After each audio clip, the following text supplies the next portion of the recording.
오늘은 논산 관촉사, 은진 미륵에 얽힌 이야기 속으로 떠나보도록 하겠습니다.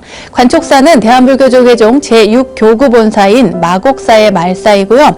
충청남도 논산시 은진면 반야산에 있는 고려시대의 고승 해명대사가 창건한 사찰인데요. 이 절에는 은진미륵으로 더욱 잘 알려진 논산 관촉사 석조 미륵보살 입상이라는 고려시대 최대의 석불 입상이 있습니다. 아마 친견하신 분들 많이 계실 거예요. 자, 국보제 323호로 지정된 은진미륵, 옛날 중국의 유명한 지안이라는 스님이 이 은진미륵을 보고요, 미간의 이 옥호에서 빛나는 그 빛이 마치 촛불을 보는 것 같이 미륵이 막 빛난다 이러면서 예배를 했다는데요. 이러한 연유로 관촉사라는 이름이 붙어졌다고 합니다.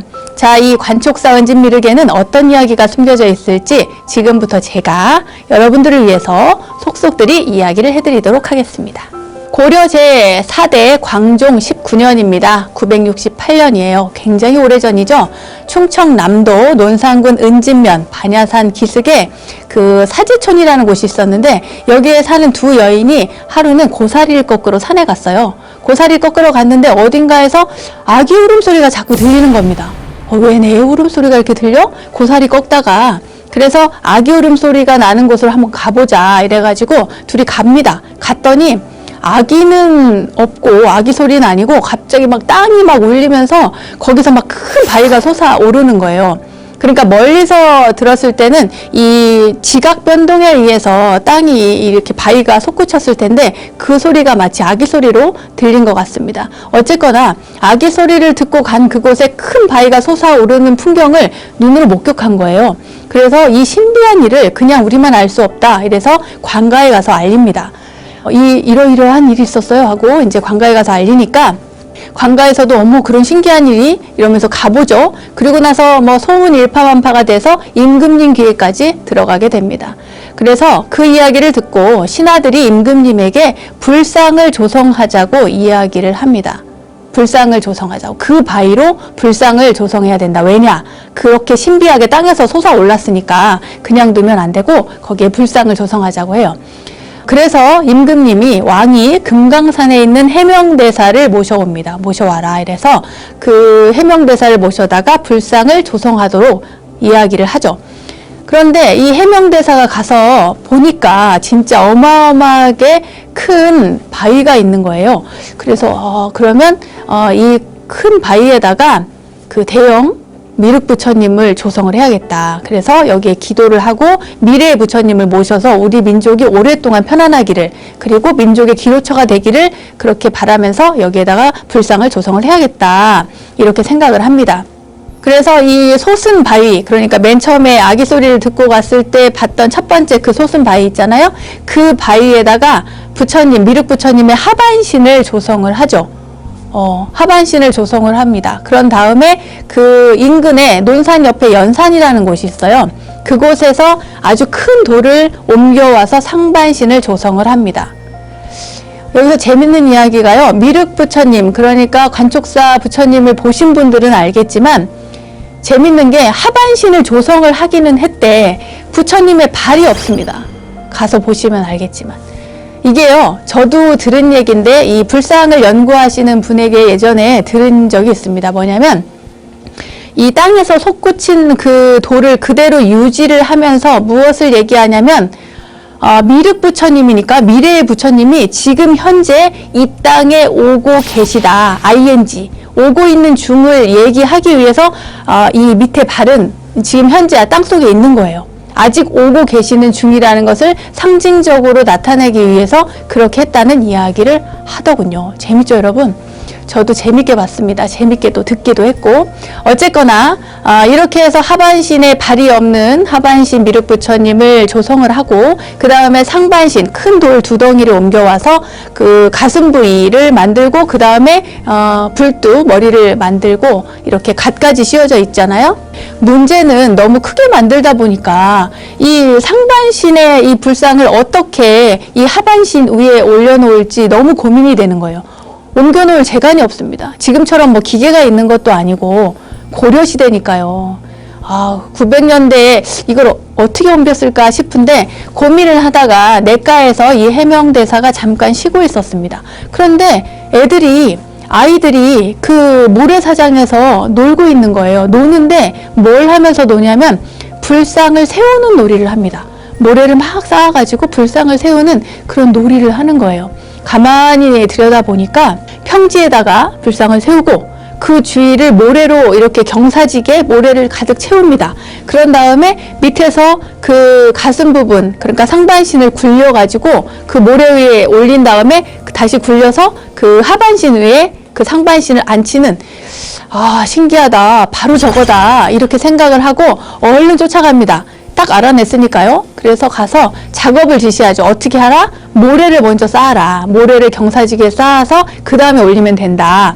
이렇게 지시를 하고 그 아이들이 너무 신통한 거예요. 그래서 그 냇가로 다시 옵니다. 아이들에게. 그런데 아이들이 없죠. 누굴까요? 참, 그건 여러분이 생각해 보십시오. 어쨌거나 그렇게 작업을 해서 무려 37년 만에 높이가 18m가 넘는 그런 은진미륵을 봉안하게 됩니다. 위에서 이렇게 올리게 되죠.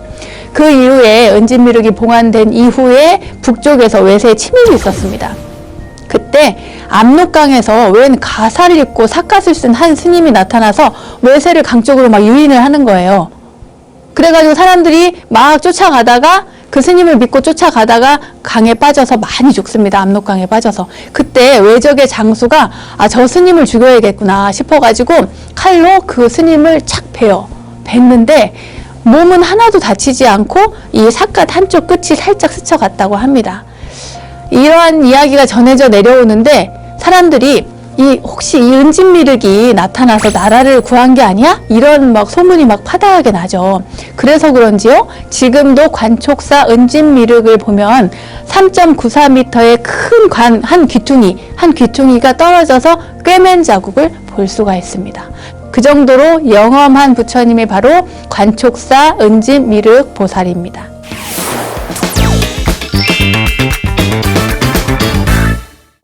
오늘은 춘향이와 이도령 이야기로 유명한 곳이죠. 전라도 남원 대복사에 전해져 오는 이야기 속으로 떠나볼까 합니다. 이 대복사는 대한불교조계종 제17교구 본사인 금산사의 말사로 893년 진성여왕 7년 도성국사가 창건한 사찰입니다. 오늘은 이 대복사에 전해져 오는 이야기, 그 전설인데요. 대복과 오리정 구렁이 이야기를 전해드리도록 하겠습니다. 지금부터 약 150여 년 전입니다. 전라도 남원고을에 대복이라는 사람이 살고 있었어요. 대복. 힘이 세고요. 굉장히 용감한 사람이었는가 봐요. 근데 이 사람이 하는 일이 뭐냐면 말을 타고 전주 그 관아에 가서 공문서를 전달하는 그런 일을 했습니다. 그러니까 이제 그 공문서를 여기 이쪽에서 저쪽으로 옮겨주는 그런 일을 한 거죠. 그런데 어느 날 이 전주에 서류를 가지고 갔다 오는 길이었어요. 근데 이제 하지 무렵이어서 해가 한참 긴 때이긴 한데 그날따라 날씨가 흐린 탓인지 다른 때보다 조금 해가 일찍 저무는 느낌이었습니다. 좀 컴컴해졌어요. 그래서 하룻밤 주막에서 묵어갈까라고 생각을 하다가 이 기다리는 부인 생각에 빨리 가야지 하고 길을 재촉해서 가게 됩니다. 그러니까 쉬지 않고 가게 되는 거예요. 그러니까 춘향이와 이도령이 이별했다는 곳, 그 오리정 고개에 다다랐을 때입니다. 그때 어디선가 대복아, 대복아 누가 부르는 거예요. 귀신같이. 이게 무슨 소리지? 말을 타고 막 달리는데 따그닥따그닥 달리고 있는데 누군가가 자기 이름을 부르는 거예요. 그래서 속도를 줄이고 말 고삐를 이렇게 천천히 쥐어가고 있다가 이렇게 소리를 기울이니까 다 조용한데, 사방이 다 조용한데 들어보니까 대복아 대복아 하고 부르는 거예요. 누가 귀신같이. 그래가지고 뭔 소리지 하고 고개를 싹 돌리는데 바로 뒤에 큰 구렁이가 막 눈에 불을 뿜고 혀를 낼름거리면서 이렇게 쳐다보고 있는 거예요. 어마어마한 큰 구렁이가. 그러니까 대복이 너무 놀란 거죠. 깜짝 놀란 겁니다. 그래 너무 놀래가지고 막 도망갈까 하다가 일단은 차분하게 떨리는 마음을 가라앉히고 이야기를 해요. 그 구렁이한테 도대체 무슨 이유로 이 바쁜 걸음을 지체하게 하느냐고 구렁이한테 야단을 칩니다. 용감하죠. 이 배짱이 아주 두둑한 대복이었습니다. 그런데 이때 이 구렁이가 하는 얘기가 나는 이 100년 동안이나 오리정에 연못이 있었는가 봐요. 오리정 연못을 지켜온 구렁이다. 근데 이 구렁이의 모습이 좀 흉물스럽잖아요. 그러니까 이 흉한 탈을 벗고 사람으로 다시 태어나는 것이 소원이다, 내가. 그런데 내가 오늘 밤 너를 잡아먹으면 다시 사람으로 태어날 거다. 그러니까 오늘 너를 잡아먹고 내가 다시 사람으로 태어날 거다. 그 대신 너는 이 연못을 지켜줘야겠다. 이렇게 얘기를 하는 겁니다. 너무너무 끔찍하죠. 그러니까 말하자면 자기가 구렁이가 돼서 그 연못을 지켜야 된다는 얘기 아니에요. 그러니까 대복이 놀래서 허리춤에 있던 칼을 탁 뽑았어요. 그랬더니 칼을 딱 뽑았는데 허공에서 한 줄기 빛이 쫙 퍼지는 거예요. 그러더니 관세음 보살님이 나타나셔가지고 하시는 말씀이 이 대복이는 본인 심성도 착하지만 그 부인이 불심이 깊어 남편을 위해 부처님께 늘 간절히 기도하고 그리고 정성껏 시주를 하니 그 정성과 공덕을 보아서 절대로 해치지 마라, 이렇게 이야기를 하는 겁니다. 관세음 보살님이. 그러니까 이제 평소에 대복의 아내가 절에 열심히 가는데 이 대복은 아내가 이제 자기가 벌어다 준 돈으로 절에 막 시주하고 이러니까 좀 싫었던가 봐요. 그래가지고 그렇게 뭐 좀 탐탁치 않게 생각을 했었는데 그날은 관세음 보살님을 보니까 너무 기뻐가지고 감격해가지고 막 관세음 보살님하고 인사를 올렸어요. 이렇게 하고 감사합니다 하고 했는데 고개를 들어보니까 관세음 보살님이 안 계신 거예요. 온데간데 없이 사라졌어요. 그러니까 이제 그때 구렁이가 이야기를 합니다. 당신은 당신 부인의 공덕으로 오늘 목숨을 건지셨소, 이러면서 나는 구렁이의 탈을 벗지 못해서 이 한이 되니까 꼭 집에 돌아가거든 내가 구렁이의 몸을 벗고 인간으로 태어날 수 있도록 나를 위해 제발 부처님께 기도를 좀 해달라고 이렇게 부탁을 하는 겁니다. 구렁이가 이렇게 신신당부를 하고 부탁을 하니까 이 대복이 이제 약속을 해요. 알았다고. 내가 그 집에 가거든 꼭 네 부탁을 잊지 않고 열심히 부처님께 기도할 것을 약속하마, 이렇게 하고 약속을 하고 집으로 돌아갑니다. 그러니까 집에 가서는 대복이 아내에게 묻는 거예요. 집에 가자마자. 여보, 당신 혹시 절에다가 무슨 시주를 한 일이 있어? 이렇게 물어요. 얼마나 많은 시주를 했냐고 묻는 거죠. 그러니까 평소에 절에 가는 걸 좀 마땅치 않아 했던 그런 남편이 자꾸 시주말을 꺼내니까 부인이 그 얘기하기를 꺼려했어요. 그러니까 대복이 아내 눈치를 딱 보니까 일부러 말을 안 하는구나 싶어가지고 이야기를 합니다. 내가 오늘 돌아오는 길에 오리정에서 이러이러한 일이 있어서 너무 위험했는데 그때 관세음 보살님이 나타나셨고 관세음 보살님의 덕분으로 그 모든 덕이 바로 그 아내에게 있다는 얘기를 내가 들었다. 그런 얘기를 다 해주니까 그 이야기를 듣고 있던 아내가 그 얘기를 들으면서도 관세음 보살 하는 거예요. 관세음 보살님을 계속 부릅니다. 그러면서 이제 부처님께 감사 인사를 올렸어요. 그러니까 사실은 그 당신이 싫어할까봐 꾸중들을까봐 내가 염려해서 이야기를 안 했는데 얼마 전에 대곡사에 쌀 30석, 30석을 시주를 하고 3, 7일 동안 기도를 올렸습니다. 그리고 바로 어제 회향을 했습니다. 이렇게 이야기를 하는 거예요. 그러니까 이제 남편이 그런 일이 있었구나. 그러면서 당신의 그런 지극한 정성이 아니었다면 나는 지금쯤 그 오리정 연못에 구렁이가 됐을 거라고 얘기를 하는 거예요. 그러면서 아내한테 너무 고맙다고 이야기를 합니다.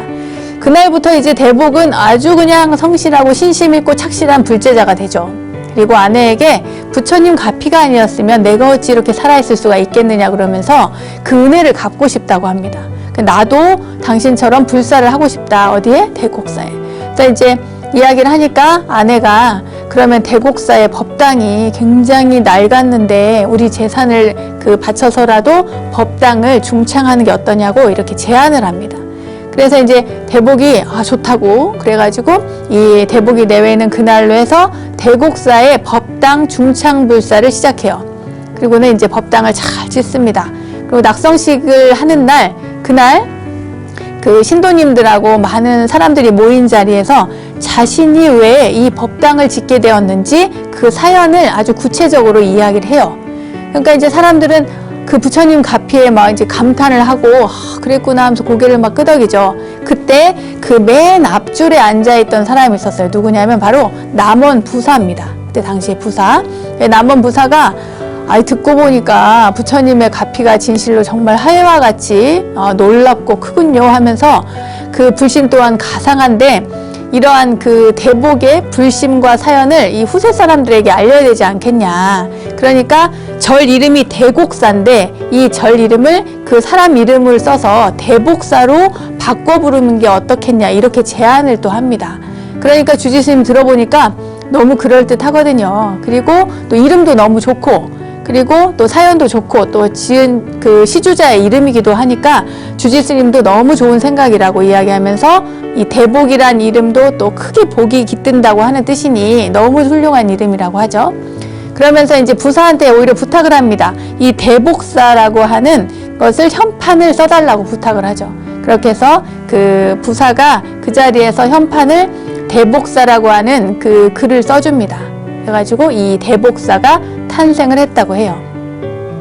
그러면은 오리종 구렁이는 그럼 어떻게 됐을까요? 궁금하시죠? 네, 그 후에 이 대복은 오리종의 그 구렁이가 사람으로 환생하기를 기원하는 백일 기도를 올립니다. 그러니까 그 대복사의 법당이 완성된 이후에 그곳에서 그 구렁이를 위해서 백일 기도를 한 거예요. 기도 끝나는 날, 백일 기도 해양하는 날 밤 꿈에 이 구렁이가 나타난 겁니다. 나타나서는 고맙다고 인사를 하는 거예요.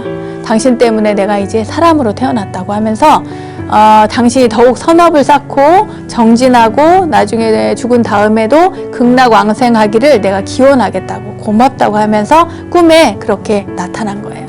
그 꿈을 꾸고 나서 이제 대복은 부처님께 더욱 감사하고 더욱 착실하게 또 신심 있는 그런 불자가 되었다고 합니다.